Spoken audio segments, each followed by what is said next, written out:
Tá cuala chunda uio I ggéir a Droichead I neisgurt chunda uio dinú dumar sa rónara a rúna go mai se deasaí.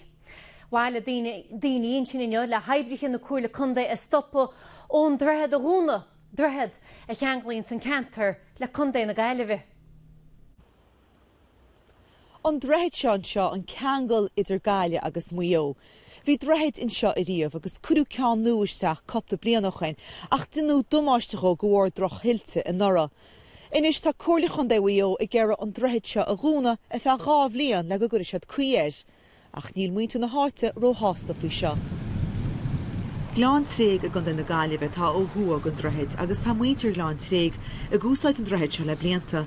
Droichead a cheanglínead le finithe a gunda uio. While a scór daoine an Droichead in le haibrithe na comhairle chunda is stoppa ón Droichead a rúna. Mhórna fi had mílí na mar sin na a bheits cuirí bre. Bé na fermóí gáil 3 huirí sa lá béidir, 4 huirí sa lá. Agus mar bud cadú gáil trasníon Droichead, caiidir gáil 8 míle hart sé cantar na fáte. Agus in erchid a globreach le gáil go dtí na cuirí tá just siar a bóchar a teogaí. Bhíon airgad fáte agus in rúsáidtere so chuiristeach sa puta ríise.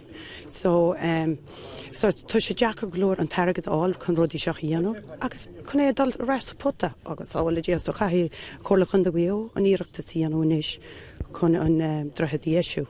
So just támas chin tarseach ag fánacht. Támas sé 3 scór bliain gáil trasnaíon Droichead go le gnáfin de dúnmhaí.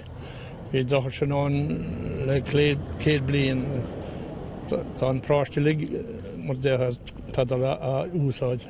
Go an teas go mórm a seo máchanis le mar na cuirí bres le Tá me fiideáil agus chaithne chuil sin trasnaíon Droichead sin hat 3 na 4 uirí sa lá le Ní ra uorlaí náráitis ar fáil ó comhairle chunda uio in maidir lena bhfuil bertaí ach go bíana.